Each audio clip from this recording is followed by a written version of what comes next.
and I will always thank her for that. But ladies and gentlemen, in Jamaica, if we are, whether in the church, whether in education, whether we are, just ordinary persons, we deserve to enjoy our country as much as a tourist, or even more. Because, let me just make it quite clear. Jamaica is different from anywhere else. We are different type of people. We are straightforward. The average Jamaican that I know, we're going to tell you like it is. We're not going to mince our words. However, though, I don't know if some people understand what Jamaica it represents to themselves and the world. Are we proud? Yes, that our footballers the other day have now moved on in the World Cup elimination, for example, right? In CONCACAF, I think it is, right? Not World Cup, CONCACAF. That is important, okay? It is also important when our boys and girls go to Pennsylvania, the Penn Relays. Yes, you know what I mean? Yes. It's also important when they go to the world, the games, in the World Games. It's also important when they go to the Olympics. And they have done well. We have the world's fastest man and the world's fastest woman, literally, except for one exception, this young lady giving us a little problem. But don't worry. Our Jamaican girls are going to come right up to it and step forward. I guarantee you. Nobody can run fast. I used to say, boy, nobody can run fast. And then people ask me why. I say, because we run faster with a bag of weed than anybody else. Yes. Have you ever seen a man run with a bag of weed? Him now left the weed, You can take him, but don't take the weed. Him gone with it. Attack as a military man. Yeah, you know what I mean? What can I tell you? Yes. Make no sense you shoot after him because all the bullets can't catch him. Right? No wonder they run fast. You understand me? So, ladies and gentlemen, I have said my piece. And my colleagues are having fun while I'm saying that. And I appreciate that. But let me tell you something. You know, Miss Nash. You know anybody from fast and a Jamaican. Tell me the circumstances. You run from your wife. Yes. Our girlfriend. Yes, that's another one you run from. Okay? What can I tell you? You run from a bad dog. Eh? How many of you never run from a bad dog? You tell me. Eh? Ladies and gentlemen, come on. Tell me. Tell them all the fun about Jamaica and tell them why we have to fight for it. No matter who vex, who want, please. We have to fight for it. This is not no JLP, PNP business. This is people business. All right? So we're going to turn over right now to Ms. Nashika. Let her do her commentary and Peter can say his commentary and then we can move forward. Sound good? No, actually, you know what?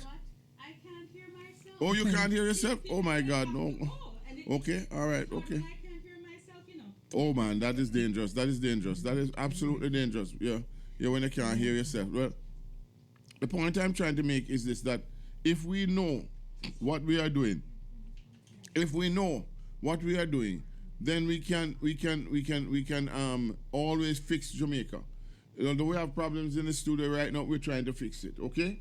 And so on and so forth. The same way, the same principle. It's the same principle that we have, okay, about fixing anything. We have to have the willingness, right? We have to have the wherewithal. Yes, we have to have the wherewithal, right? We have to be brave. We have to be forthright. You understand me? We have to understand that this is life or death. Now, some people believe that they can bully us and what have you. No, they can't do that. We're not going to take no bullying from nobody. Right? Go ahead, my friend. What's the ambassador sending you these things about? What is it? What the disagreement is, as far as you know?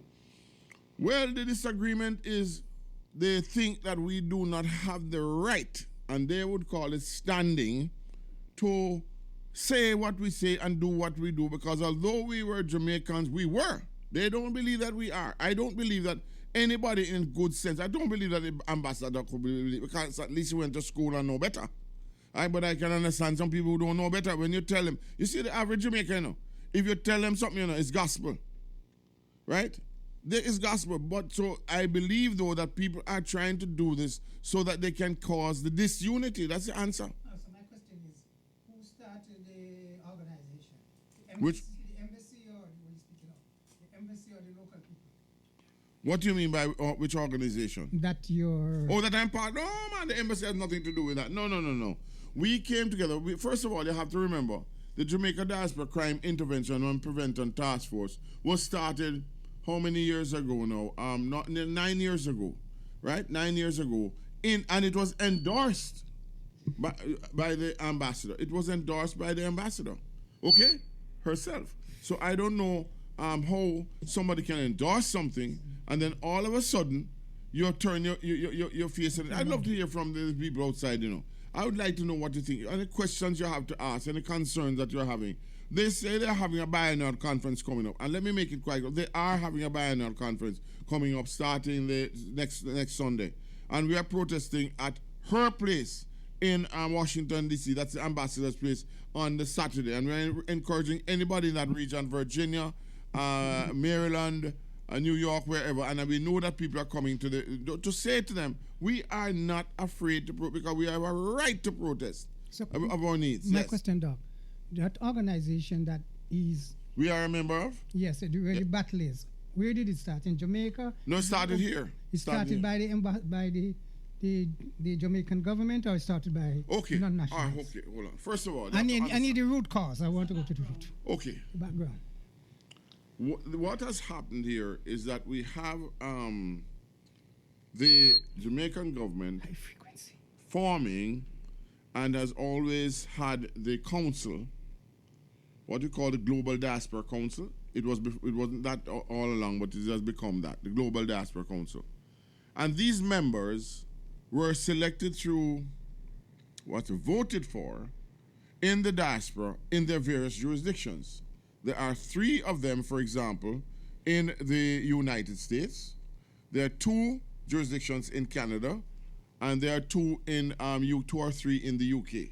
All right? That's what is happening. So this global diaspora is run not by diasporans. Plus, they have another group they call the Young Diaspora. They make about 14 of them, right? So it's 28 in all, or 29, not sure, because sometimes it changes. But what is happening is if you have a diaspora, meaning us here in the diaspora, we believe that we should be run by the diaspora, not Jamaica. The number 1 person is the junior minister in the Ministry of Foreign Affairs and Foreign Trade. So, and the other persons, 2 more, the second and the third person is also from the Ministry of Foreign Affairs. And 1 person is from the diaspora as the leadership. And so we say that is wrong. That's what we're saying. So if I understood you correctly, you're saying basically the foundation members are from Jamaica.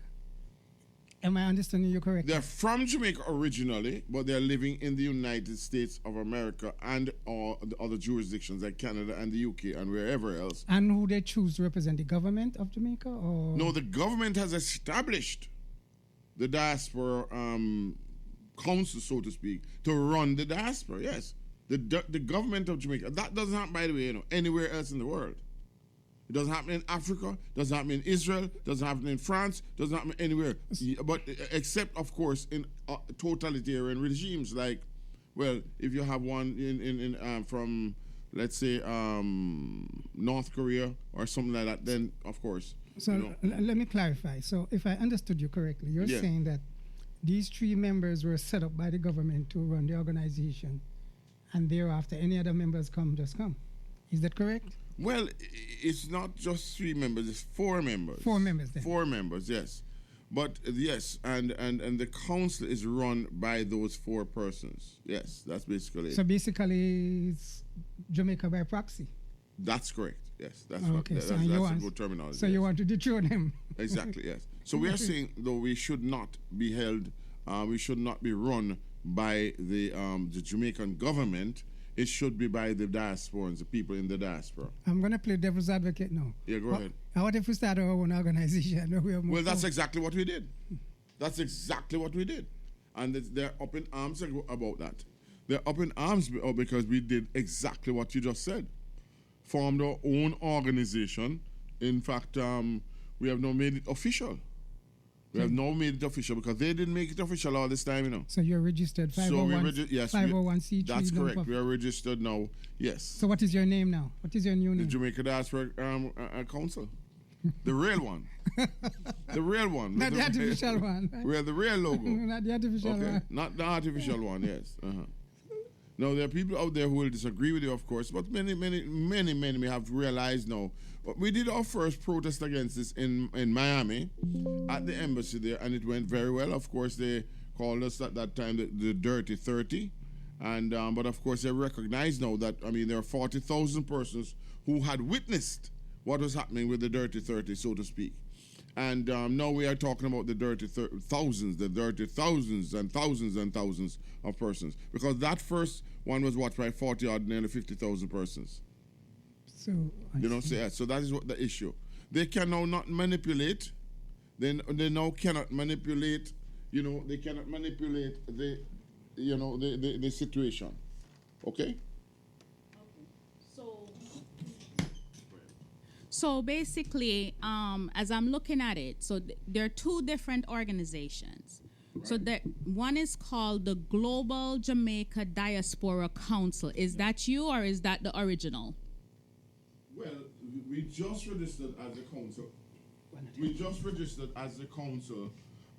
And so I would add that we are now the council, but that we are not officially yet operating as the Global Diaspora Council. Okay. We just say you must stop using it because we now own it. You don't. Okay.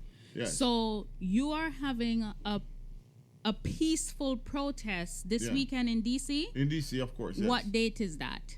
That's 15th. Friday? No, Saturday the 15th, yes. Okay, because I see that the Jamaica Diaspora Conference is going to be the 16th through the 19th. Okay, now let's hold on a second. Let me explain that. All right. What is happening is this, that we are doing one of the biggest problems they have is that we are doing a corresponding conference in the evening to discuss what is happening in the morning at their conference, and they don't like that at all. At the same place?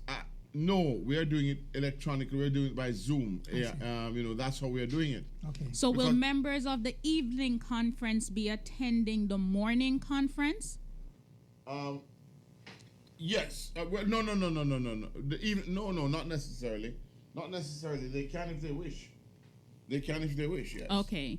All right. So essentially, there is a conference that's going to be going on the 16th to the 19th in the morning.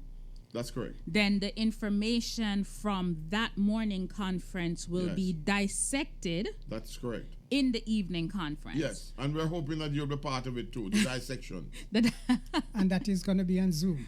And it's going to be on Zoom, yes. Okay, so if for those in Radio Land, do we already have the Zoom link that they need to register for that we're getting evening that this conference? Evening. We're getting that this evening, and we're going to and it is being put out by none other than Mr. Presidente. Okay, so President will drop it in the chat later on, guys. So check the chat because this conference is going to be happening before we meet again next Monday. So check the super chat for the link for the conference this weekend. So there you have it. So we're going to be having the Jamaica Diaspora, they're going to be having the 10th biannual Jamaica Diaspora Conference June 16th to the 19th. That's going to be in Montego Bay at the Montego Bay Convention Center. And then there's going to be a virtual counter conference, which is going to be in the afternoon after the conference, the day conference, to dissect the information that is being provided during the day. All right? So for those of you who may not be going to Jamaica, we'll have a replay that's going on. But before we go any further, we do have a caller on the line. So let me go ahead and take this one caller. Caller, good evening. Go ahead. How are you today? We're doing good, caller. But I'm going to tell you what. Hold on to your thoughts because we're going to go to a quick commercial break and then I'll come right back to you, okay? Could I... Of what was supposed to be a commercial break, but it went to music instead, so I guess that was the commercial. So we had a caller on the line, but the caller has jumped off.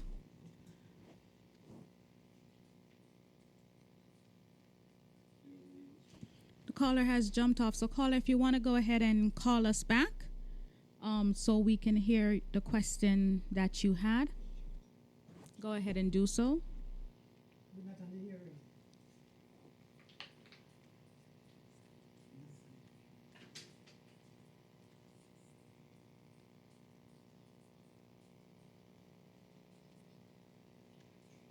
Ladies and gentlemen, welcome back to Good Evening, Mr. President. As you are well aware, we are having some issues with the technical connections and right now, but we are still on the air, and we'd like to thank the caller for calling in a little while ago. We're going to ask the caller to please call back, and so that we can address the issues that he wanted to bring up, and what have you. So we also have other persons who are calling in, and unfortunately, we're unable to deal with you right away. But I ask you to be patient and also call back in again and again if you have to, because we want to hear from you. It is very, very interesting that a lot of things have been happening in Jamaica in regards to this conference and in regards to the protest that is occurring on the 15th in Washington, D.C. I understand that there will be some degree of counter-protesters. I hope they're a better number than the ones that appeared in New York, which was a sum total of 9. But now they've gotten themselves together. We don't know who's paying the bills for them to get there or what have you. But you will see for yourself. People are entitled to protest and counter-protest and what have you. Nothing is wrong with that. The problem is the nature and what you bring to the table. And that's the issue. Are you being pragmatic, or are you being non-pragmatic, if that's the correct word? Are you being just, a busybody? And I say that the last one, being a busybody, is one that is clear. And I'm going to read a press release for you that was sent out by none other than Dr. Clovis B. Nelson. Well, to be quite, he condemns the misuse of brand Jamaica, that's what it says, slogan by the treasonous. Now that man has gone from thugs to treason. Does he understand what the word treason means, ladies and gentlemen? Does he understand who commits treason? Huh? He wouldn't understand, because he never served this country. Never. You understand me? He spent most of his time in the United States, no matter what he says. His father did, but he didn't. The Labour Party, until he was in his 90s. And we give respect to that. But as to this kumbaya, just come. Let me make it quite clear. I'm not going to go down the road that he went, And I'm not going to call him any names, But I'm going to call him to call people treasonous. It's serious. And you better have evidence that we have committed treason, because you don't know. And I don't think you have a penny to back you up. And whoever is backing you, they better be able to back you up in other places too. But what I am so disappointed in, the party that I served for so many years would have somebody write this on their behalf. Question for you. Just a minute, Peter. Write this on their behalf. How on God's earth could you allow somebody who's obviously insane to write something on your behalf in a very serious topic and call people treasonous? That's the number one thing. Go ahead, Peter, your question. So if I understood you correctly, if I can infer correctly, you're saying there's a conflict between your organization and his organization. His whose organization? The diaspora organization? No, well, the conflict is not between an organization. In this case, this man has taken it upon himself. He's not representing. They claim that he's representing the Jamaica Labour Party, but I can't believe that they could have anybody come and call people treasonous, right? So therefore, it is the government of Jamaica. And if the government sanctioned this, I dare to say that they are irresponsible. So there's a power struggle then? Well, obviously there's a power struggle, not with us. We don't have a power struggle. We're not the government. So all we're asking the government to do is to be responsible as a government and do things that are responsible for the government. If you want us, we have invited them on 3 occasions to come to the table, right? But they will not agree with that. And instead, what did we have? Insults. Go ahead, Nashika. There's a caller on the line. Go ahead. Turn up your mic. There's a caller on the line. Mr. Caller, go ahead. You have something to say? Go ahead, caller. Can you hear him? Caller, go ahead. Hello, Dr. Francis? Yes, I'm hearing you, yes. Dr. Francis? Yes, I'm hearing you, yes. Well, this Garfield Reed, life insurance. Okay, Garfield, you have, yes, the problem where the public is going to hear you as it is. Because if they can hear him? Mm-hmm. Okay, so Garfield, sorry about that. We're waiting on you to call in My apologies. And so, would you please speak to the public and tell them what are the good things in store for them that you've been telling them for the past few weeks? Okay, sir, go ahead. We are with you. Okay, thank you. And again, wonderful platform, and let us talk about life insurance with living benefit. You know, when we talk about life insurance, we are talking about situation, real life situation. Only today, a friend of mine called me and says his cousin was diagnosed with cancer. A young man was diagnosed with cancer, and the doctors have given him a short time to live. And I'm saying, folks, I am not here to frighten people that, God forbid, something happen, you don't know what to do and all of that. What I am saying, make some preparation, because when you make preparation, you will be able to get things done while you are alive. And if you pass away prematurely, your family will be able to benefit from a life insurance policy that you have put in place. Now, life insurance with living benefit is the way to go, because if you become terminal, chronic, or critical, you get an heart attack, you get a stroke, you will have the ability to access your money while you are alive. And I'm here to tell you, utilize a policy that you can benefit from while you are alive. And remember, life insurance is not only about death. I want to encourage you. You can look into a policy that can supplement your retirement benefit. Yes, it can, especially if you don't have a 401k on the job. And I am telling you, you can use such of a policy to benefit yourself in the event for your supplemental income. Give me a call at 754-204-2498 to start a conversation. Also, there are some policies out there with Transamerica. If you have such a policy, you will get an opportunity to write a will. Yes, get an opportunity to write a will that does not cost you $1 whatsoever. All you have to do, give me a call at 754-204-2498 to start the conversation. It is 754-204-2498 to start the conversation. Anyone out there who is a holder of a term life policy and that policy don't carry living benefit, you are literally wasting time. Make sure your policies carry living benefit, and I'm here to show you ways of means to get living benefit on your life insurance policy, because that living benefit will be your mortgage protection. It will be the protection that you can use to cover your financial liabilities if you are not able to work. And a lot of people hear me talk about mortgage protection, but they are confusing the mortgage protection. When they look on their mortgage statement, they see something says mortgage insurance. That mortgage insurance does not cover you.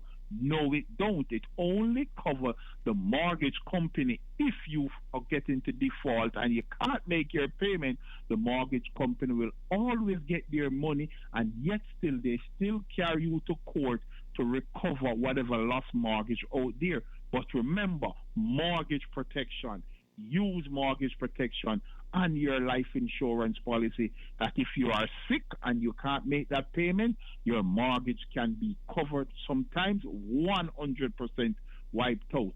Give me a call at 754-204-24 for more information. It is critically important. 754-204-2498 for more information. 754-204-2498. I'm with Garfield Reed. I'm with Transamerica Life Insurance Company. Give me a call, make an appointment wherever you are in the West Palm Beach County, in Palm Beach County, Dade County, Broward County. You need to talk to me. Port St. Lucie, wherever you are, anywhere you are in the state of Florida, and you need to talk about life insurance, give me a call at 754-204-2498. Dr. Francis. Okay, Mr. Reed. Thank you, Mr. Reed. Thank you, Brother Reed. I want to tell you, thank you, Nikisha. I want to tell everybody, listen, we have brought Mr. Reed on because we know that there is a big gap in our society where some people do not believe in insurance and all that sort of thing. But listen to me, that's a very selfish approach. When you have your families and what have you, you have to make sure you take care of them, whether you're here or you're there. I have to tell a life insurance man, yes, I happen to tell, I used to do it myself, of course, and I happen to be good at it in terms of, explaining to persons. Let me tell you like that. It just takes care of your family. You have to prepare, some people prepare to live, but they don't prepare to die.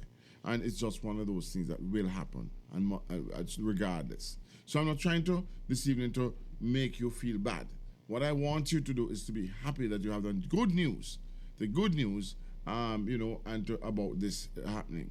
I'd like to ask also anybody out there who have any questions, any concerns, if you want to call in and, say, well, look, you'd like to get on to Mr. Reed or what have you, or you want to talk about it or ask any questions, please feel free. We'll always be able to text him, I would imagine, and then give you a feedback as to what his response will be. All right, ladies and gentlemen? All right. So, anybody has any more questions in regards to concerns about what is happening in Jamaica in regards to the Diaspora Conference? Remember, it begins this coming weekend. Okay? And we are going to do something a little bit special in that we are going to have an extra day. So we're going to start on this Sunday, and we go Monday, Tuesday, and Wednesday. We are going to be having an extra day. So we are looking forward to that, being able to bring that extra, and we'll be able to talk about the situation, talk about what are the things that we need to resolve in regards to the conference and indeed in Jamaica. All right, so basically that's what we have right now. Okay. So go ahead, Mrs. Nakisha. Well, talking about Jamaica and the whole reason why the diaspora has been trying to connect with the government of Jamaica is because of the spur in crime on the island and other factors that we're dealing with. But quite recently, there was a teacher that was, from what I'm hearing, took a Uber in Jamaica, and her body was found in Clarendon. So persons are wanting to discontinue rideshare on the island because of that. Now, I thought about it and I said, we even have similar situations happening here in America where persons may take a Uber and, are sexually assaulted, also murdered. And, it's a shame that such a good app, because one of the things that I like about it is that you can track who picks you up. You can track where you're going. So there is some level of accountability with it, and you have bad characters that just makes it bad for everyone. But in the midst of that, going on in Jamaica, there's also public transport operators in Portland and St. Mary's are protesting because some of their permits are being withdrawn. So here you have, the government putting a crackdown on Uber, public transportations being suspended or demerit points. And it's actually affecting, passageway for the children going to school. And it's really an outcry as to, what is happening in Jamaica. Come closer to the mic. Yeah, Nikisha, let me say this to you. I understand exactly where you're going in regards to this whole business, but the guy who took this teacher away was a deportee. No, I'm not saying he should not have had the opportunity to sign up for Uber. That's the point I'm making. Right. That some advantages, although there are certain jobs. It would say, hey, how can he be deported and he become a policeman or join the military or something that to protect people's lives and to listen to me. There are so many things that are happening that should not be happening. But to my understanding with Uber, and I may be incorrect, so if somebody is familiar with Uber, please call in. and give us some insight. The number is 561-449-8000. So to my understanding, when they sign up for it, they have to give like their driver's license information. They do background, checks on them. So where did that process not happen? And I also know that, because I've had this situation where I called for an Uber and the person and the vehicle that showed up was not the picture. And of course, I'm not going into a car. If I call for a black sedan that has a blonde driving it or whatever, and someone else shows up, I'm not going in that vehicle. Because that's my safe way of saying, okay, I called for X, Y, or Z. So somebody's calling in. So I'm going to take this caller because they may have some insight. Caller, go ahead. You're live on the air. Hello? Hello? Hello. You're live on the air, caller. The first caller that I answered. You're live on the air. Are you calling about the Uber situation? I don't know who's the first caller. Yeah. What I'm saying, every time we're acting like the same thing don't go on, it don't go on in America. Everything happening in Jamaica is on the radio station, but nothing in America is on the radio station. And there's an Uber driver the other day went to in jail for raping somebody in America. So you might have missed it, but that's what I said. I said I know of situations where persons are raped here and even murdered with Uber. So I'm aware of that, right. And I did state that. But can I But oftentimes we say things happen here in America as well. We're not negating that. But we're looking at Jamaica and what can be done to help Jamaica. We understand murders happen here in America just as much as it does in Jamaica. No. So what I'm asking, more here because here is bigger. So no. May I so answer this? so per capita, the rate in Jamaica is much higher than America. Listen to me. Let me make it quite clear. But what I'm trying to say, more murders happen in Jamaica than they happen anywhere, more than only one nation in the world. Please understand. Go look it up yourself. So what Sorry I'm trying to say, caller, is this. What we're trying to say is if it's happening in Jamaica and it was a Uber driver, where did it go wrong? How did this deported, convicted person have the opportunity to drive Uber? And where did it go wrong where, we could avoid this? And just like I was saying, I've had instances where I've called for an Uber and the person who shows up is not the person that's on the picture, and I personally did not go in the vehicle. So that's what we're trying to understand. And I also asked for a call-in to say, okay, I've heard that the process is to do background check, but I'm not the expert at it. So if somebody could call in to give us what the process is for a Uber driver to be able to get on their platform. We're not saying crime not in Jamaica, crime not everywhere, but the way you guys doing it, you guys look like carrying on on one little island. I know we're not going back to Jamaica anyway, because some of them don't even like Jamaica. We're not talking like I'm not saying you, I'm talking about the men beside you and the other president. You guys doing it as with politics. We're not doing it. No, hold on. Let me explain. No, I knew you were gonna go there with it, my friend. But please, hold on. Hold on, pull up, my friend. I want to explain to you. Nothing we say is political. I am a member of the Jamaica Labour Party. Are you? I know that. I've been listening to you guys all the time. No, you don't listen to me. You don't listen to me. I'm Dr. Francis. You don't listen to me. I am telling you. I know you're Dr. Francis. That's what I'm saying. You're the same one for Donald Trump. You're the same thing. You guys. With Donald Trump? What do you mean by Donald Trump? What about Donald Trump and me? What about Donald Trump and me? Yeah, you're the same one always defending Donald Trump is wrong to do. Listen to me, my friend. You're chatting. I don't know what you're talking about. So, caller, thanks. Yeah, you guys doing politics on the radio. That's all you guys doing. Well, let me tell you something, my friend. It's all right. You came on to throw that caller, in. Thank you so much for coming on. Thank you. But you believe politics alone, man. No. Good point. We must leave politics alone. Thank you so much for coming on. So, caller, what do you think we can do about the Uber situation in Jamaica? Yeah, we got to fix it. We got to try to fix it. But the way Dr. Francis M talk all the time is like, they're not right. Okay, so you have an opportunity to give us one suggestion. Give us one suggestion on how we can improve it. Well, we just have to just go to, you know what I'm saying, start and figure out what's the problem and what's go wrong and try to fix it. Okay. But I'm not even talking about, you know, it's like if once something go down, it's like, you know what I'm saying, and I know here the other day when I see this guy with in court, and the other guy where he killed the other guy with the Uber pick him up and kill the man up there, and they was from Florida. And I never hear Dr. Francis then talk about it. They talk about everything else. Jamaica. Listen to me. And you're correct, but just remember that they don't do it. They don't do it. We're a show for the diaspora, and you know things that's happening in America. You're gonna hear it on Fox. You're gonna hear it on ABC. You're gonna hear it on everything else.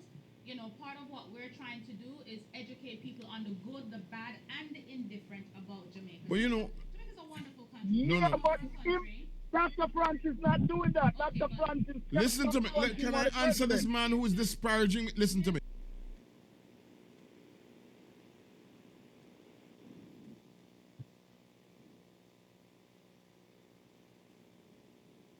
Our politics like Dr. Francis, him on the president.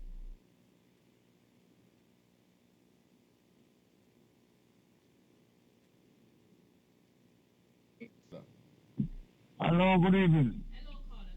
Any insight on the Uber situation? Yes, I had two things to say about it, right? Yes. When a person deports from anywhere in the world to back home, that person don't want to me a murderer. That person can deport because of immigration reason. Okay. True. That's So when they say deportee, you must never just say deportee because you don't know and nobody know the reason for that person get deported. These 10 persons get deported. These 10 people get deported on not criminal reason. Work reason because you work and you don't have papers to pick you up. But don't act like all deportees is violent people and murderers. Okay. You're correct. And the thing again with Uber. Hold on. The thing again with Uber, Transport Authority supposed to do Uber, not private people. Transport Authority, just like what's going on down there now. Transport Authority. Because you have to go in with every documentation, picture, and everything, and they know you. Transport Authority, not private people. Very good point. I believe they said this young man was a sexual offender. So that's why we said that he was a deported. We're well aware that they're very good law-abiding citizens that are deported because they're out of immigration status. So that was not intended to disparage anyone who is following the law and for the fact that they're not documented may find themselves in a deportee situation. But I believe this young man was a sexual offender. And as you're saying, the Transport Authority should be vetting this. And that's why we're asking, where did it go wrong that either an appropriate background wasn't done or was it a case that he was driving Uber under somebody else's identity? And, that is to be discovered at a later date.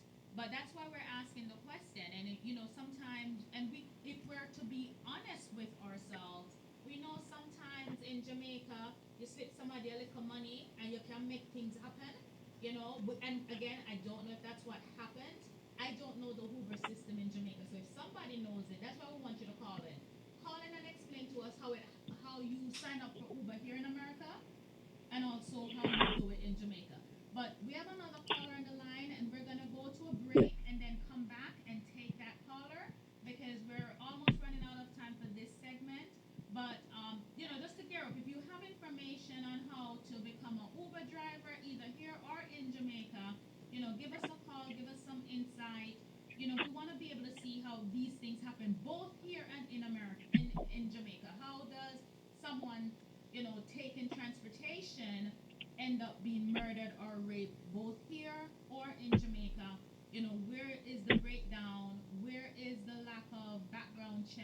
think about it, a lot of parents have their kids drive Uber, because a lot of times school get out when the parents are at work, and it's going to even increase in the state of Florida. So stay tuned.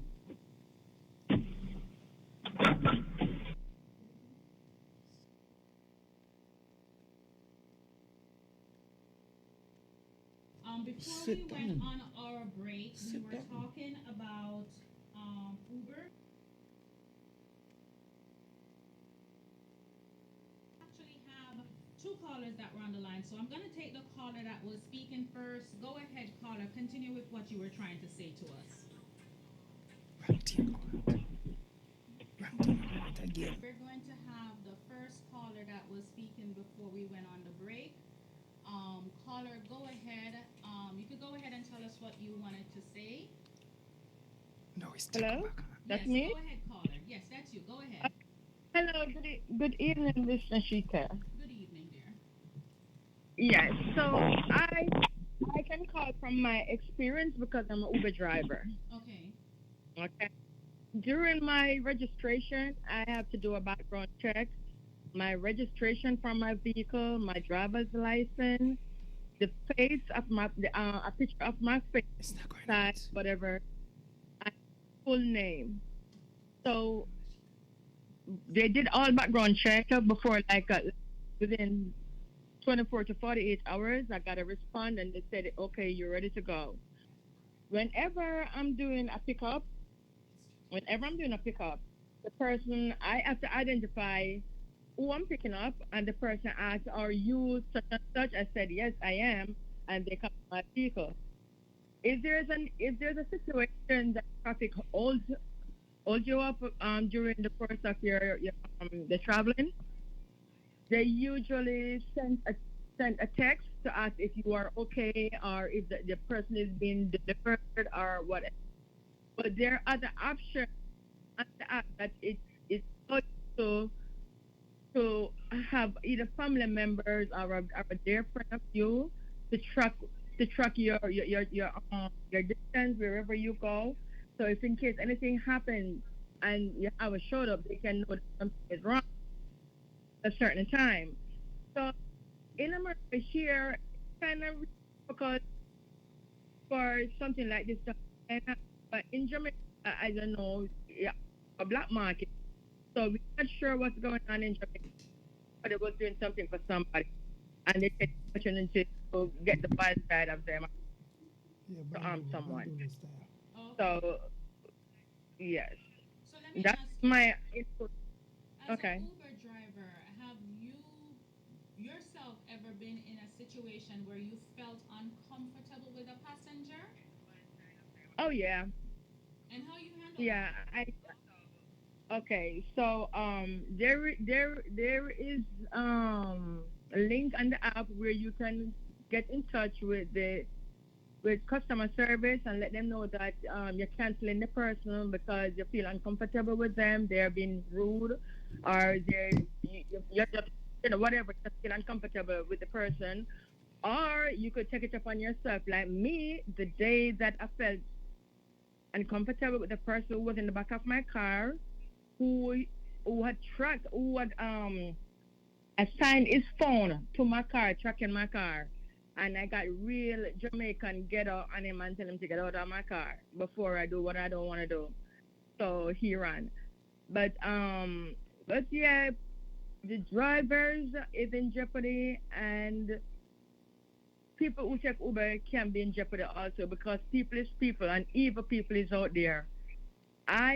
The app have a lot of options on it that you can, use as security, but we not even know how secure it can be. It's still not even at 100%, because during the time they're asking you, you maybe don't even have the time to tell them, say, okay, you're in danger. That's why I don't work after 6 o'clock. Absolutely. Well, I have to tell you, you gave a wonderful. My daughter herself, for example, has been in a car, and the person was speaking inappropriately to her. Speaking inappropriately to her, and I said to her, "Don't, you should have gotten out of that car, or you should have, but look, she was person. Yes, I report the person. So, and what I love your explanation. It's very reasonable, and you came in just to inform, inspire people, and tell them it's not about Uber drivers per se. It's not about where the Uber drivers are. And it's not about the country either. The fact of the matter is that when people come on and like you and have the experience, we love it because guess what? But not speculation or talking about things that they don't know about. Right? So thank you very much for that, and we hope that we have You're more. welcome. Thank you. Have a wonderful evening. Go ahead, next caller. Bye. So the other caller had dropped off the line. Mhm. So if the other caller wants to call in, I can speak about Uber from a passenger's perspective. Because, as you know, I do some traveling, and usually if I'm going to the airport, I find that it's I used to go to the airport and just park at the airport, but I find that it's more economical for me to just call an Uber, jump into Uber, and get there. Go. Yeah. And when I'm in a new city, wherever I'm at, of course I get around through the Uber. But like I tell you, I've had situations where the Uber will come and it's a different vehicle and a different driver. The first thing I do is I'm checking not only the vehicle but also the registration on the vehicle to make sure it matches. I'm asking the name of the person, and usually what I do when I'm in an Uber, I have somebody on the phone with me, and always put myself in a situation where if I need to do a quick escape. Haven't had a negative situation, but it's just a matter of being aware of my surroundings and while I'm doing Uber. Let me say this to you. You're very aware, and you're an aware person. I myself went in to an Uber with Mr. President, and at the end of he said, "You feel like you want to sleep." I believe that they can put things in there that make you want to sleep and what have you, and then they can rob you. They can rob you. So it doesn't matter who. They look at you and they just assess you and say maybe what you have and what have you. And you also have to pay attention to the journey. Get your thing out and look at the journey that you're taking and see if it's the correct one and where they're taking you. So that's very, very important. And let me just go back onto something we were talking about, and we always talk about politics and all that on this program. I haven't been on this program now for quite some time because I unfortunately for some, maybe I was not feeling well. But I'm here, and I'm with it, and I'm going to be here. The point I'm trying to make it is this: I think that we ought to be reasonable. A lot of people believe that there's nothing happening in Jamaica. Well, I am saying to you, anybody who believes that, they are in fact co-conspirators, because that is not true.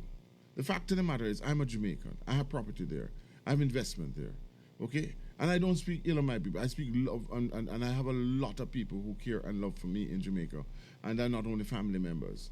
But the fact of the matter is that some people don't want you to talk about Jamaica. For what?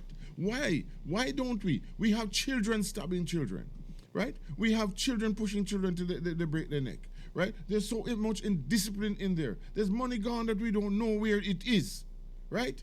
And in other countries, they'll be locked up. We have people with their screen that cannot go to jail. One woman travel all the way from America, come murder a little baby, and she go in the prison and get pregnant by a policeman. I mean, do you want me to continue? Or am I lying? Or am I talking about Donald Trump?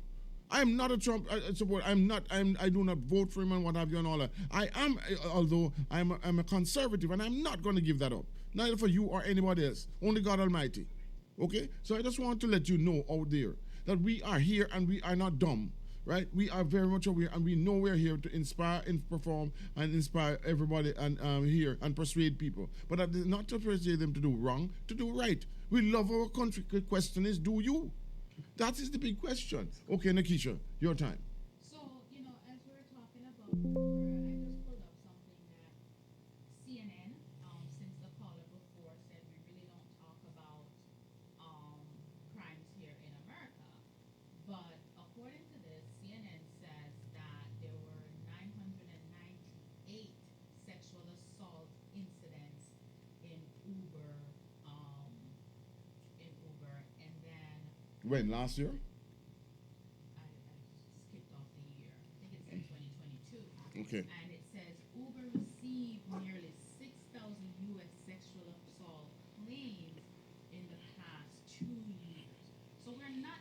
negating the fact that these things do happen here in America, but what we're doing is looking at what's happening in Jamaica, because of course that is the essence of our show, to highlight things good, bad, or indifferent happening in Jamaica. Something, talking about goods and Jamaica, something that I recently saw was that Jamaica was ranked number 1 in March as the top travel destination in the world, with over 4 million persons visiting the island.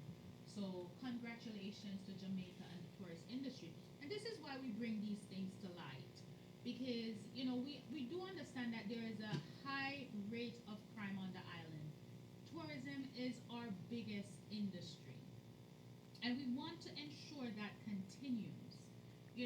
We want to ensure that continues, and not only for tourists to be able to go to Jamaica and enjoy Jamaica, but for us in the diaspora to be able to go to Jamaica and enjoy Jamaica just as well, or to even go home without the fear that we may not be coming home. Because for the most part, crime against tourists is minimal to nothing. Nothing. Well, I mean, hold on. Inside even the all-inclusives, it's been known to happen, and they've kept it quiet. And of late, we have been seeing more of that. But the fact of the matter is that crime is crime, and it's no respecter of persons, and it could be any. So don't believe that if you can go to Jamaica as a man or a woman, we can get around. We are, no matter what, how many people want to say what they want to say, we can get around and we can avoid certain things because we know certain things, right? But that should not be the case. Jamaica is a mecca. I mean, Jamaica is I don't see another nation that looks like Jamaica, honestly, right? And the way I love my country, I want to see things done not only for tourists but for my people, for my own people. That's what I'm talking about. And we want to be able to go home. And I think sometimes also, we see, of course, we're going to see, being from the diaspora, or hear more about what's happening than someone that is a tourist. They're going to see the tourist side, like any country you go to. But for me, I want to be able to go home without having the thought or the fear that I may not come back to my second home or to my children. And going home, that is a realistic fear that I have. And when I tell you, I love going to Jamaica. My parents can tell you that I may call them from the airport and say, I'm gone for the weekend. And the weekend may very well be on the island.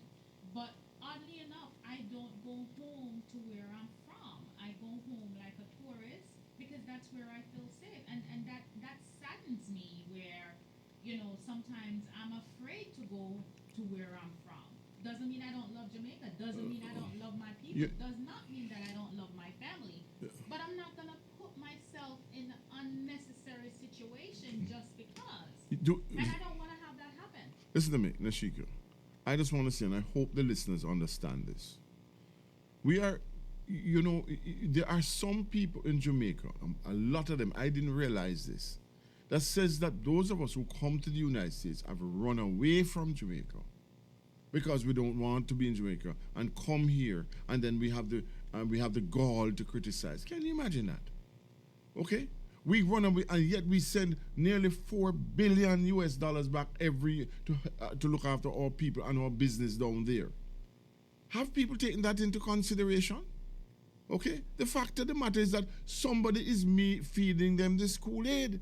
Who is it? Who benefits from it? Is it the poor people? So I'm saying to you, and I will continue to say, that we have a right to speak. You have a right to speak. Everybody has a right to, and we have a right to life and the pursuit of happiness. Okay, here in the United States. And if there's something going on wrong, then as far as I'm concerned, I am going to speak about it, right? And please stop this business about politics, right? I've stopped voting for a while because I'm telling you, sometimes you don't even know who to vote for and what to vote for, okay?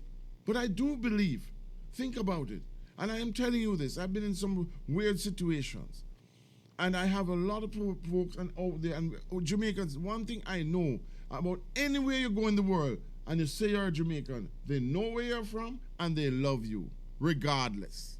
You know, I think it's quite funny that persons say us in the diaspora has run away from Jamaica. And even though we're not living on the island, we still contribute a lot to the island. According, it is said that, and this is just the U.S.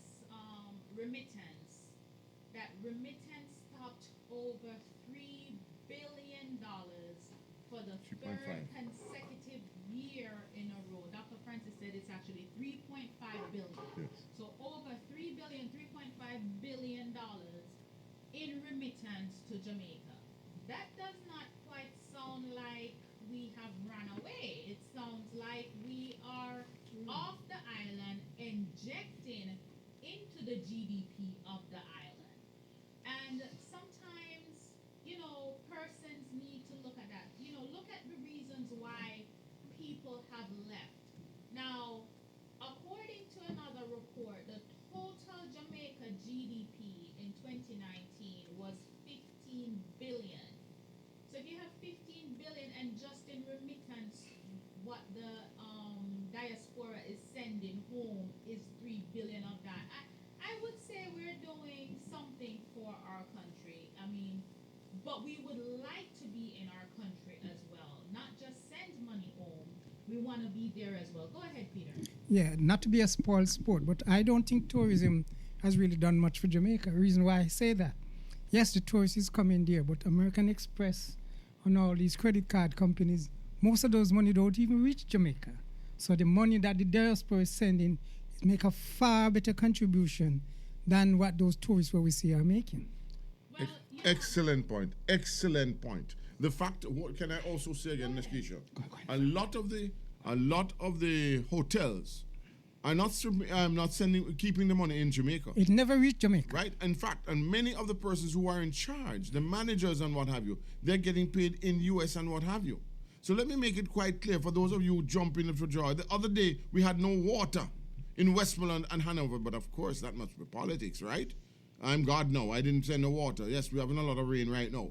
The fact of the matter is, we have to understand that there are issues in Jamaica, and we have a right to speak about it because we are Jamaican, right? And that's the point. So I have a caller on the line. Caller, go ahead. You were starting to speak, so go ahead and make your comment or ask your question. Hello? Hello, go ahead, caller. Yeah, what I'm saying, if Minister of Security and the Commissioner of Police cannot stop a level of crime, the diaspora don't have the security force for themselves. What can the diaspora do by helping them? That's the job of the police commissioner. No. He's right. He has a point. And I'm going to answer him. Yes, I'm going closer. Listen, my friend, I know exactly who I'm talking to, and you understand what I'm going to be saying.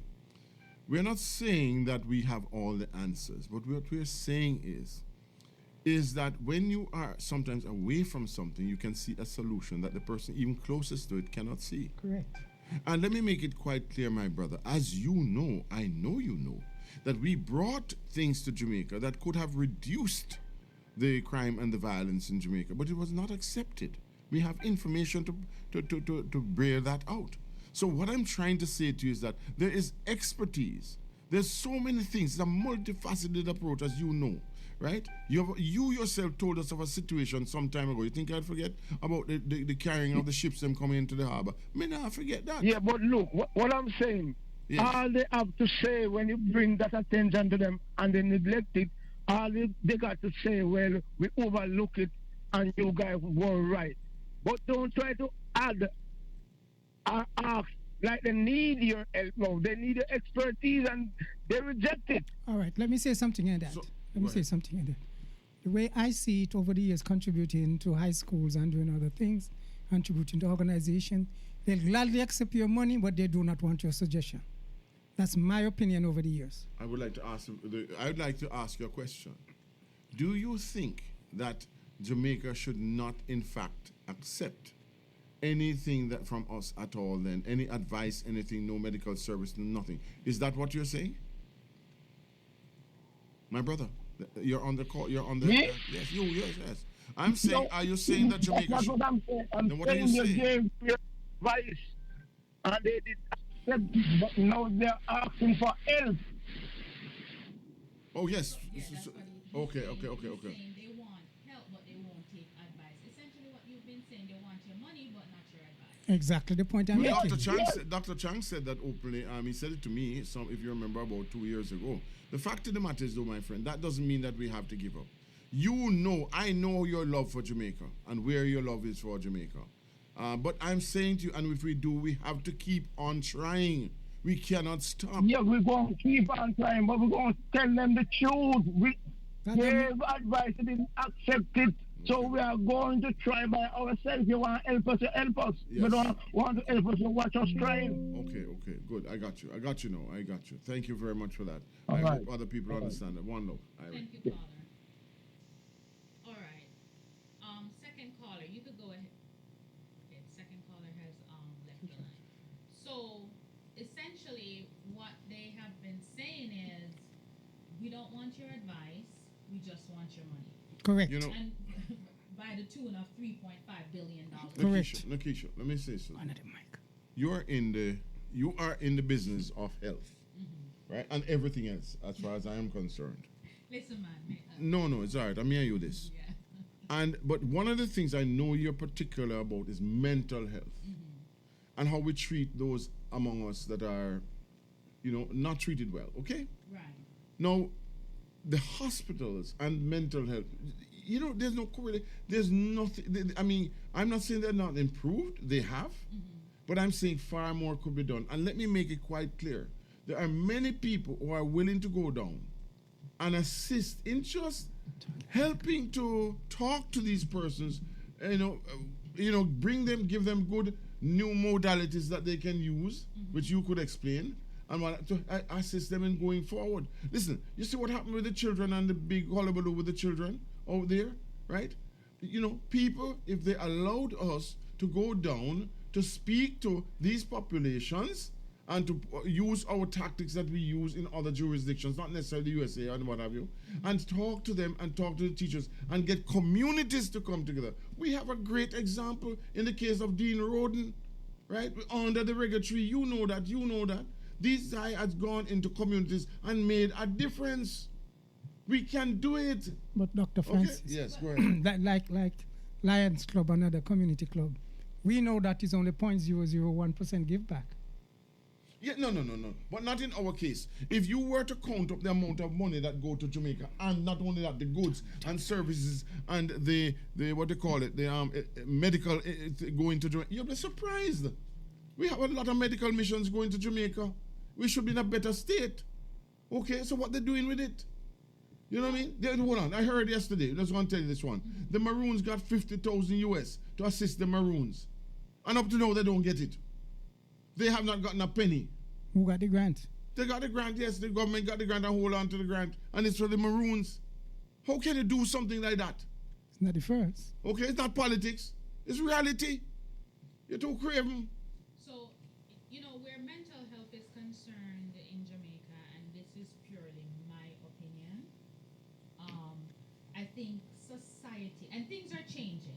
Things are definitely changing from my days, because, when you think about it, growing up, you will see somebody and you just call them a madman. There was very limited resources for mental health in Jamaica, and here in America too. But I think one of the big problems we have with mental health in Jamaica and in the black community in general is the stigma associated with mental health. Listen, Nakisha. Now, Nikki, let me tell you something. They had a guy in Ocherios, and anybody from Ocherios might be, if they're old enough like me. His name Robert. He used to be one of the first madmen I came across. Shoot him, whip him. Whatever. No. They call him Robert. Anyway. And the children used to give him a hard time.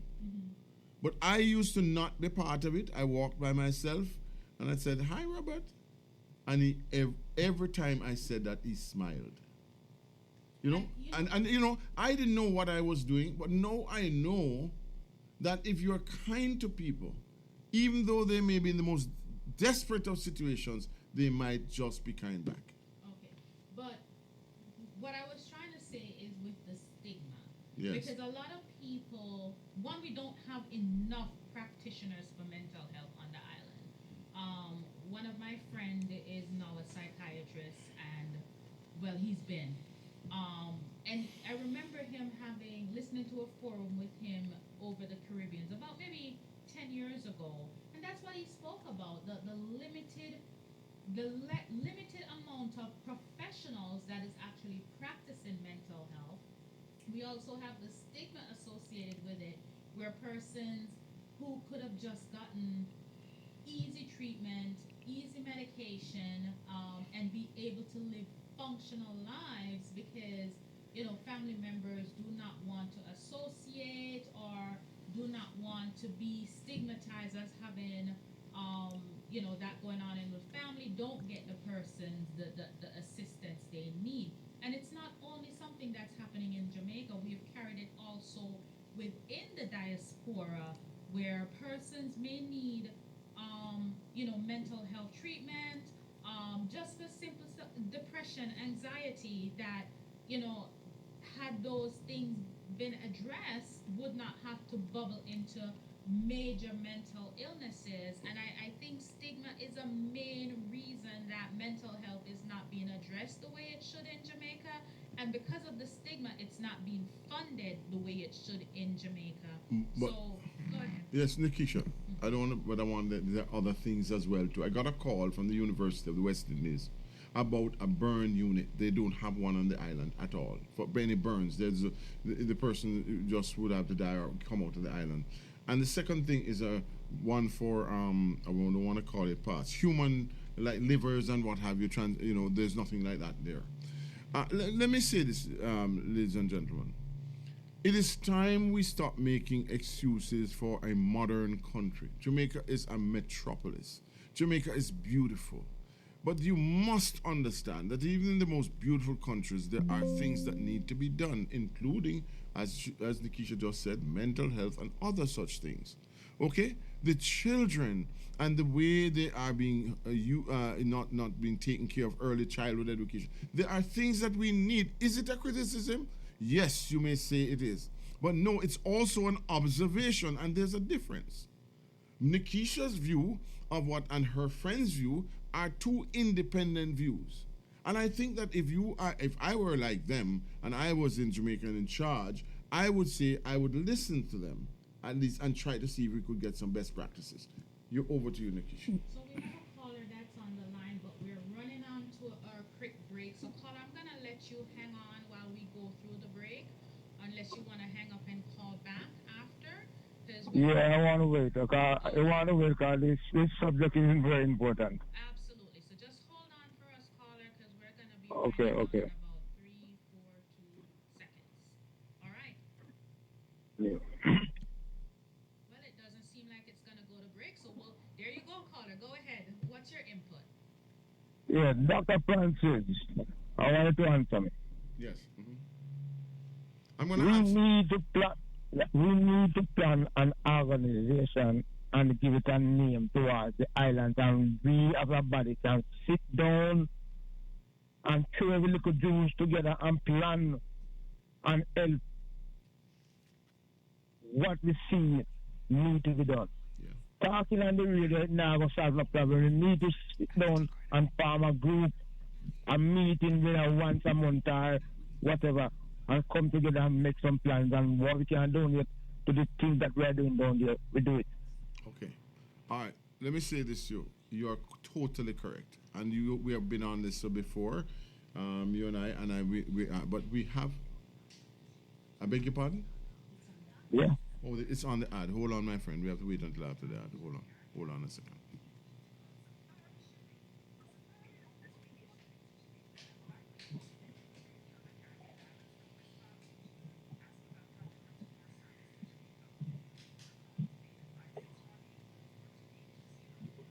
Yeah, but just before it comes back, you are quite correct in terms of we need organization and planning.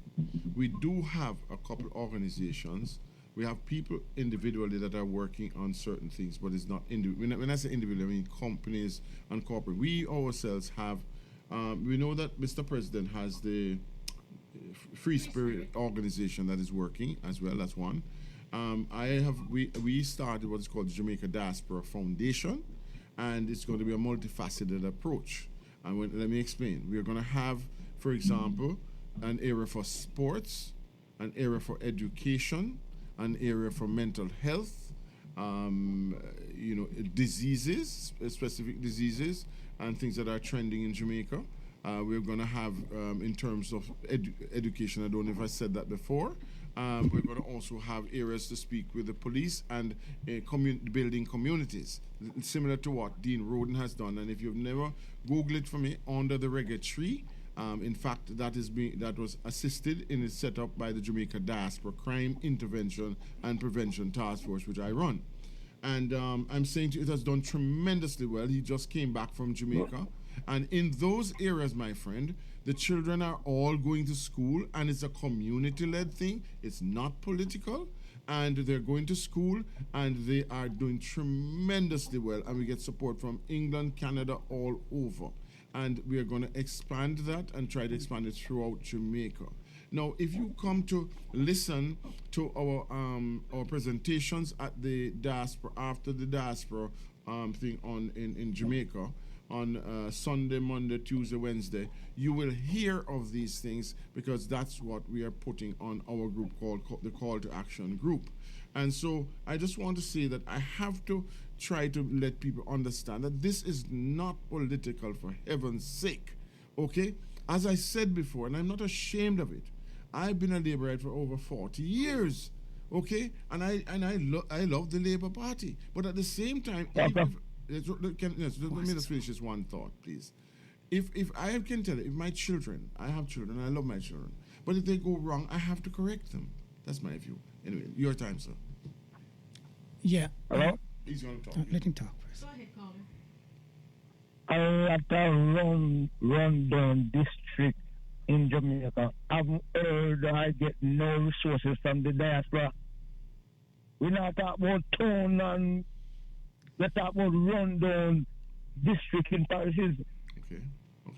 So you are correct. Yes. So there are multiple organizations that the diaspora has and do different things. For example, I have a not-for-profit. It's the Morrison Initiative, and the goal for that is to work in the rural areas of Clarendon and then probably expand. But it focuses on 7 different things for the need that's happening in the community. And there are multiple organizations that has done things for Jamaica. What I would like to see happen is that some of these organizations partner together, and see essentially, if you're working in an area, but that's not the need for the area, partner with another organization. Like, for example, recently through the nonprofit provided stuff for an orphanage that was outside the service area, but it was something that we had, and we provided that. Also with the organization, putting persons in touch with other organizations to meet the needs of those communities. Okay. But what I would like to see is a database of all the diaspora there you go, where they're working, and so that if somebody has a specific need, then we can say, okay, this is the organization you need to reach out to in order to do so. So that's what I'm actually working on, developing a database for the diaspora, the not-for-profits that's helping in Jamaica, what their specific niche is and what community has those needs. Nikisha, well done. What I'm trying to say, and I'm going to say this, our caller, if we have this database, what we must call for this conference, we must call for a specific where they can send it, the information to, and so that we can know where they are and where they're operating, so we do not duplicate. I do believe, my brother, that they have people in Jamaica. There are lots of missions going down, and yes, but I know of 3 areas, at least 3 areas. Just not to wander, in Stair Town, St. Anne, in Ocherius, and in many other areas, as a matter, another 3 that people are actually every year working with, and they are making progress. But yes, we need to have it more open so that people can know of them and in areas. In fact, I had propagated one called Adopt a School, and and so on. So there are things that are going on. Okay, so we will try to get you a list of these one of these days on this program, so you can and we can print it so that you can get a copy of it and how to reach these people in your area. You're in St. Mary, I think, if my memory serves me right. And certainly there is one going to be at the Shiloh Baptist Church, I know, of coming in August. Okay? All right. I'd like to say something here. Locally, for example, the person might have the burn unit in Jamaica. We can utilize some local things to help the people with burns. For example, the coconut, stir with the coconut. Trash. No, the flesh. Yes. Rub it on the skin. Aloe vera is good for it too as well. So we can utilize local herbalists and local information to help our people as well. There's a lot of knowledge down there, but it's not organized. And I guess some people's doing it. There's a lady that writes a herbal book. She's there in Jamaica University at the West Indies. Oh, she's at Cass, really. And Diane Thompson, I think her name is. And she wrote a book about natural remedies of Jamaica. So things is there that can be utilized, but they are not recognized by the formal university or so-called establishment in Jamaica. Peter, let me just say this to you. The burn unit, though, specifically, we're talking about severe burns that... I understand. No. Okay. Yeah, I understand where you're coming from, and I agree with you 100%. That we need to use naturopathic methods in order to get things done in Jamaica and utilize the herbs that are there in Jamaica. But I'm saying to you, when it comes specifically a burn unit, a unit with organs that donations can go to and all that, would have saved that constable's life, that lost her life, because she couldn't get a liver transplant. Things like these are just not. You can't just you have to set them up in a specific way. Because in speaking to the gentleman, I asked him if you could do a correlation between that and the other. And he said, well, you really and truly cannot mix the two. You have to have them separate because of the methodologies that they use, the modern methodologies. So, yes, your point, I take your point seriously. I know that it is very, very important. We have to go back there. In fact, we could create a tourism type situation in Jamaica for the people to come and get... It has already been done. Well, I'm just saying. And there's even classes over in Jamaica for it. But not by us. You think about the complexities of what's going on in the Jamaica healthcare system. I'm just not sure that we're there yet in order to have these special units. Not that we can't be, because we have some of the most brilliant minds on the island. We're draining our minds, as a matter of fact, because the resources, it's not there on the island. It takes a lot to run a transplant unit, lot financially, even here in the United States. I know of, and this is not burns, but just skincare grafts that the government have to pay upwards of $40,000 per treatment on some of these very expensive things. I mean, it's a great idea, but we would really have to sit and study. Do we have the economic structure to have that on the island, or is it more cost effective to medevac somebody off the island to, say, the United States in order to get some of those services done? Great in concept, but a lot of our physicians are leaving the island, and they have been. I have a friend that was doing the test in order for him to come here and practice in America,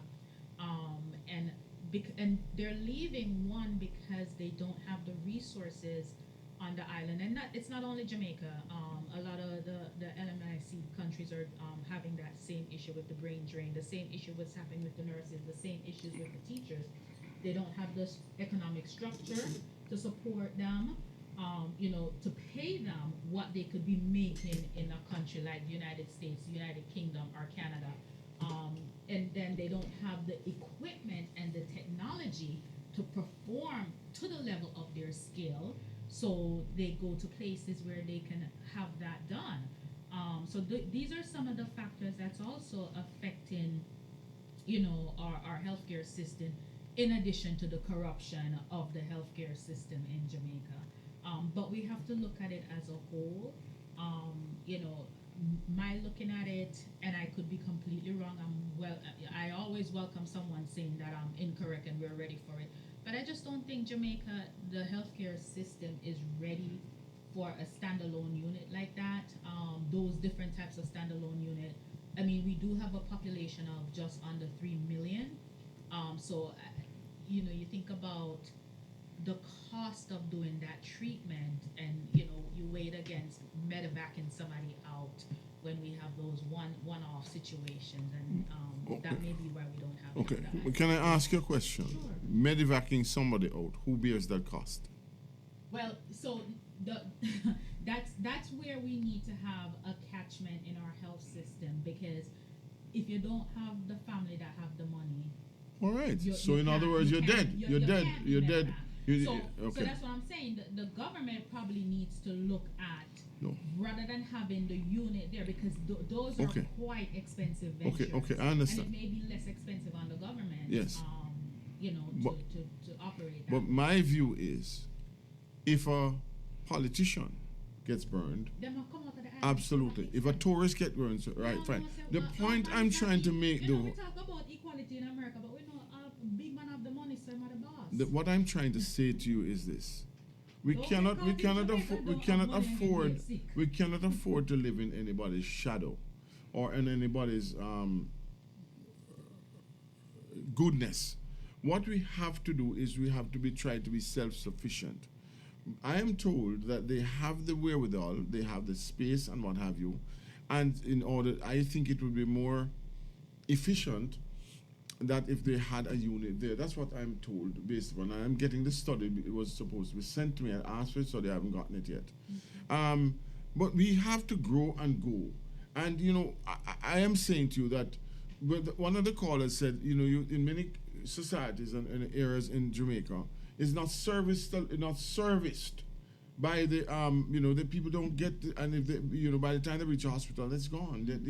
And the hospitals themselves are not doesn't have the right equipment, etc., etc. So we have to find a way in 2024. Don't tell me, I've seen so much carnage on the road and what have you, and it could be anybody. And they don't ask, are you JLP, are you PNP? No. Are you a Reaganite, or you are Trump, and are you Biden? No, they don't ask that. So therefore, we don't have any ambulance system, for example, ambulatory system in Jamaica. Okay?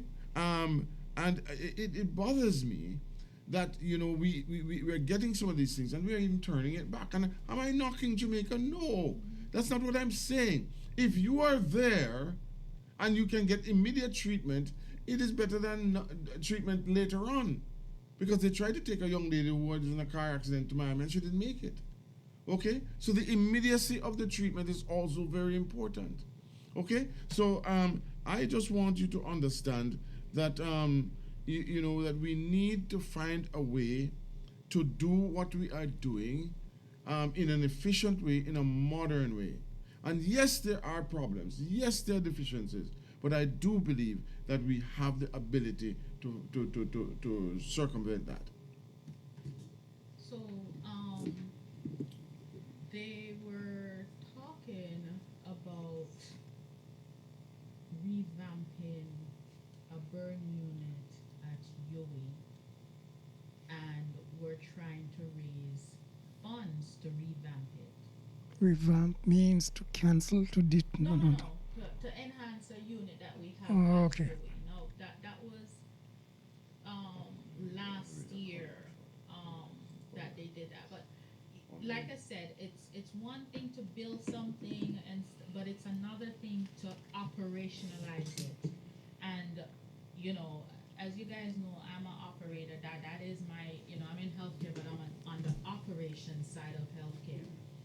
So if they're trying to raise money to build or revamp the unit at Yui, then what is the plan to keep it moving, keep it going?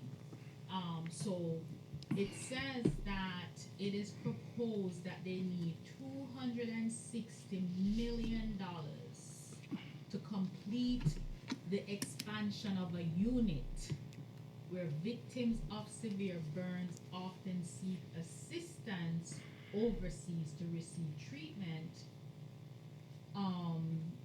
and donations from the public to offset this heavy fee associated with medical care. SupaJamz pledged $10 million per year for the project, followed by West Indies Petroleum, which pledged 50 cents per petroleum donation per year. So like I said, they need $260 million to launch this initiative. So far, they've had one pledge of $10 million and another pledge of 50 cents per year. And that's why I said this is an expensive endeavor. It's one thing to build it, but it's another thing to maintain it. And like I can tell you that there are wound treatments here in America where the U.S. government is paying upwards of $40,000 per treatment, and to have a successful outcome, you're looking at about 7 to 10 treatments. So that's where my thought is: should we look at a better medevacing system where the government pays to medevac severe wounds to Miami, and have this taken care of, because we already are. Our healthcare system is already struggling because of the corruption, and I am openly saying the corruption because money goes to Jamaica for healthcare. Supply goes to Jamaica for healthcare, and sometimes it doesn't get trickled down to the persons who need it. So before we can look at these ventures, we probably need to tackle the things that are right in front of us, like somebody going into a hospital and dying because we can't even put oxygen on them. We know that we went through the situation with COVID with not having ventilators, and some real geniuses in Jamaica invented some ventilators and put it out there. But we need to look at fixing the real simple things that when you hear that somebody died from that, you're like, what? Somebody died from that in Jamaica? That's a simple little fix, I know of somebody who died from stoppage of water. They put a 90-plus-year-old man in theater to do surgery when all you needed to do was pop a Foley. Those are the little things that we need to fix before we can get to it's a great idea and we want to see it get there one day in the country. I just don't think we're there yet for that. I think, some contractors are going to get the better sum of the $260 million to build it, and then what happened? We have a beautiful building sitting there without anything to operate it. That's my thought. It's very rare here.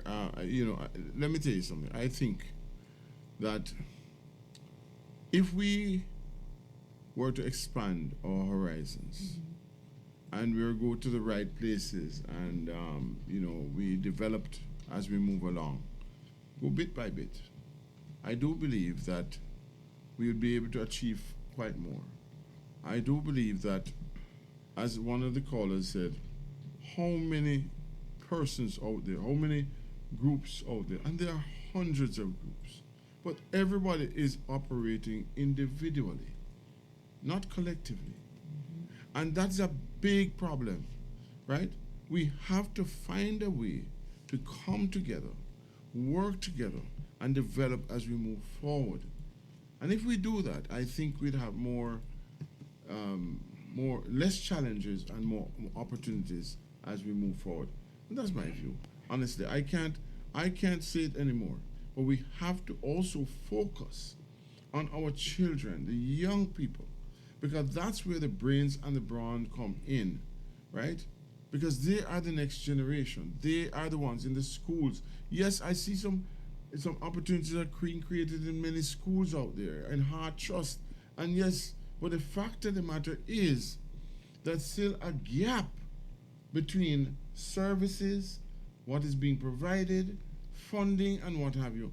And we have to start treating ourselves more kindly and not taking what is not ours and so on. That I think is very, very important as we move forward. Well, I would like also to say, I would like to see some natural approaches where we can say, call the Ministry of Health in India to find out what local things can be used naturally, herbally, or even the Ministry of Health in China, to find out what they do. Because the way acupuncture was accepted in America is when Nixon went there, he saw somebody who doing brain surgery with the brain open and he's speaking to them, just using acupuncture needles to stop the pain in the brain. So I think not to go the most Western expensive way. There are natural ways which can be done naturally. India and China are the two biggest countries in the world that have established non-Western way of approach as well as Western way approach to do things. So I think we should understudy them to be more cost effective and be more efficient and stop some of the suffering of our people. Good point. Very good point. Yes, I'm all for that. But every mickle make a muckle. We have to start somewhere, and we have to find ways and means of reaching each other and being more understanding of each other and what we're trying to do. Okay. We're not trying to usurp anybody. No, that's not the point. And for example, aloe vera is very good for the skin. I know that. And very good for somebody in burn. The coconut, when you dig out the white, and rub it on your skin, the gel is good for the skin as well.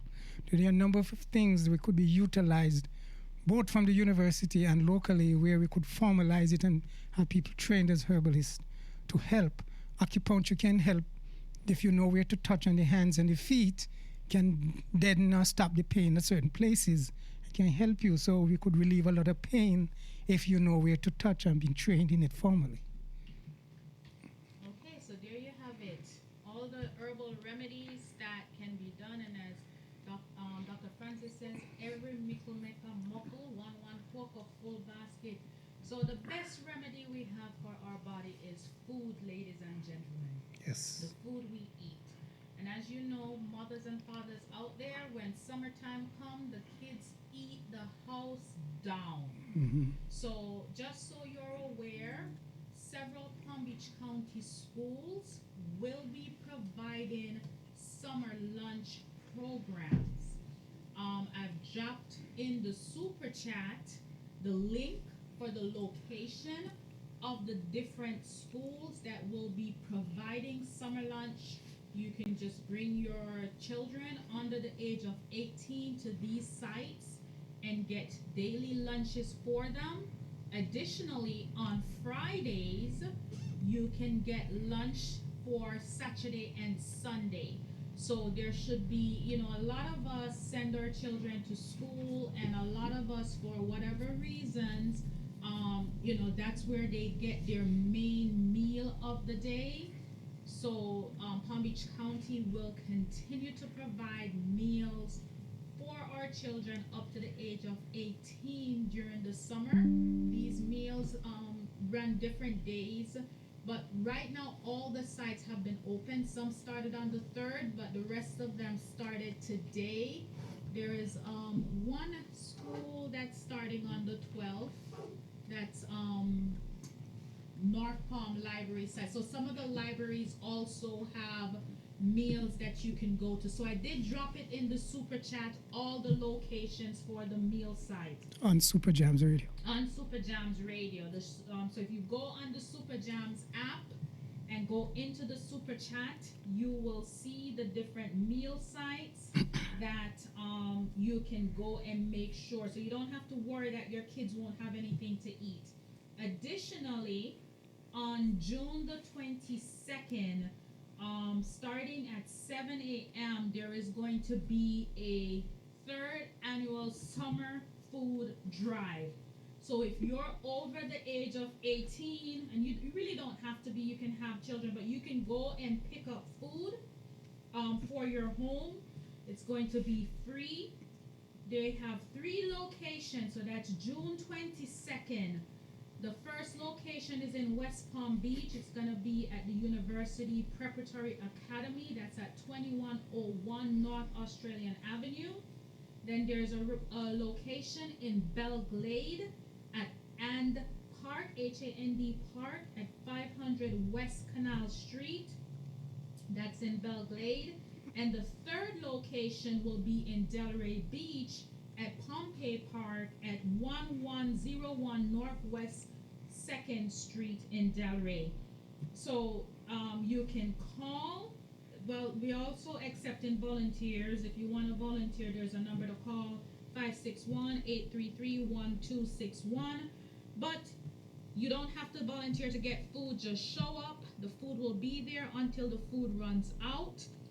So show up at those 3 locations and pick up some groceries for the summer. If you have children under the age of 18, in the super chat, I have the link where you can see the different locations. And it's on the school board district website, but I dropped the link in the super chat on SupaJamz, where you'll be able to at least be able.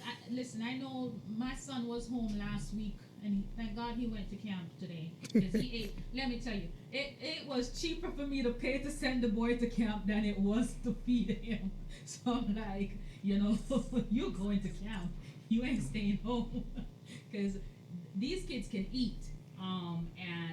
So if you're in a situation and you may not be able to feed the kids as you should, there's some resources out there in the community for you. So we're coming to the end of the show. Go ahead, Peter. You go ahead. You have your final 30 seconds. Yes, I just hope everybody is going to be fed and have enough food to eat for the summer, and everything. The children is going to be fine, and we pray for peace in Palestine. Okay, Dr. Francis, you're up next. Well, yes, it would be nice to have peace in Palestine. Suffering, I don't like to hear about it. I want to thank all the persons who tuned in today and who commented. I really want to thank everyone. And I want to also say to you that it's very, very important to remember what is happening out there, because there but for the grace of God goes I or you. So let us put together, let us find out more about Jamaica. Let us not just comment about Jamaica. Let's really dig deep and find out the true essence. I know we have loves in Jamaica. I know we adore Jamaica. All of us love Jamaica. So I'm just saying to you that please remember that we must look after those who can't look after themselves. One love, one heart, one destiny. Yes. 30 seconds. Okay, so in the words of Bob, until the philosophy which holds one race superior and another inferior is finally and permanently discredited and abandoned, everywhere is war. That until no longer first or second-class citizens of any nation, until the color of a man's skin is no longer significant than the color of his eyes. Until that day, dreams of lasting peace, world citizenship rules. Have a blessed evening. One love. Yeah.